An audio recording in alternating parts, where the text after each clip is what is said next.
Well, I certainly have lost many battles. So far I've not lost a war, but I've certainly lost many battles. Oh, yeah, more than I can count, probably. I don't really like risk for risk's sake or anything. And I do think that a lot of things are very risky with a low chance of success. But if you want to try to come up with an innovative breakthrough, that's going to be how it is. Anything which is significantly innovative is going to come with a significant risk of failure. But if you've got to take big chances in order for the potential for a big positive outcome.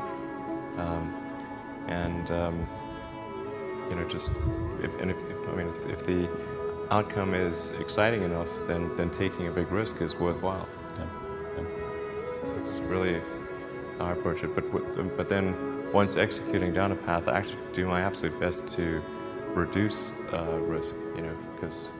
Or to improve another way of saying it, to improve the probability of success. Because when you try to do something that is very risky,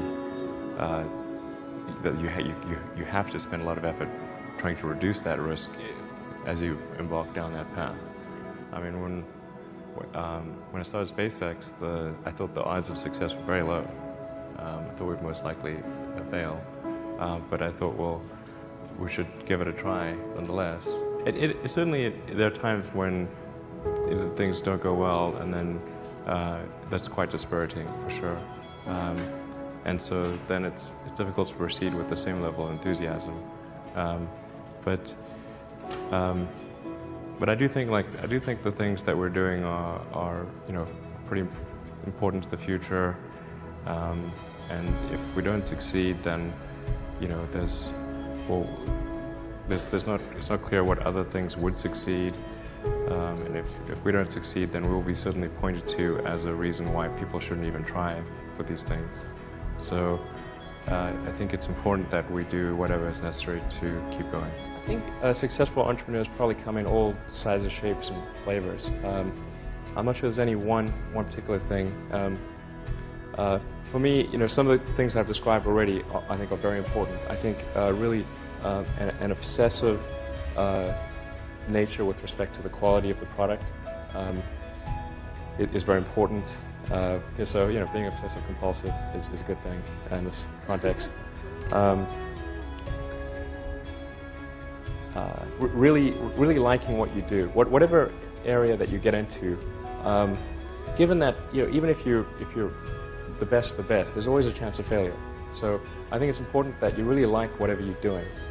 If you don't like it, life is too short.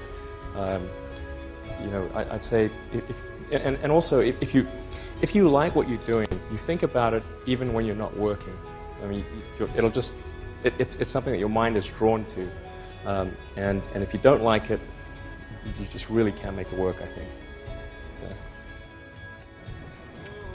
Well, I think it's important to have a very to apply critical thinking to.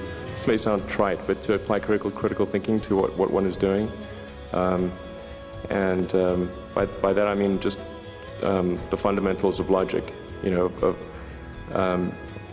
you have the right axioms? Are they relevant? And are you making the right conclusions based on those axioms? That's the essence of critical thinking, and yet it is amazing how often people fail to do that. I think wishful thinking is innate in the human brain. You want things to be the way you wish them to be, and so you tend to filter information that you shouldn't filter. That's the most common flaw that I see. If you want to do something really innovative, you have to apply a sort of first principles analysis, and don't reason by analogy. Analogies are referencing the past. First principles means you look at the most fundamental truths in a particular arena, and the things that really are almost indisputably correct, and you reason up from there to a conclusion. And if you see that conclusion is at odds with what people generally believe, then you have an opportunity. Now, you can't operate like that on all things because it takes too much mental horsepower. So most of your life you have to operate by reasoning by analogy. But if you really want to innovate, you must reason from first principles to identify the problem. The reason I came out to Stanford was actually to work on energy storage technologies for electric cars. That summer of '95, I was looking at the internet, and it seemed to me like the internet was going to have a big effect on humanity. So I thought, well, I can either work on electric vehicle technology and do my PhD at Stanford and watch the internet get built, or I could put my studies on hold and try to be part of the internet. And at first I tried to get a job at Netscape because that was the only internet company, and they didn't respond to me. So then I was like, okay, if I can't get a job at the only internet company, then I better try starting something. But I talked to my professor and I said, look, I'm going to try starting a company. It's probably not going to succeed, and if it doesn't succeed, can I come back? And he said, sure, no problem. And so I put my studies on hold and started the company.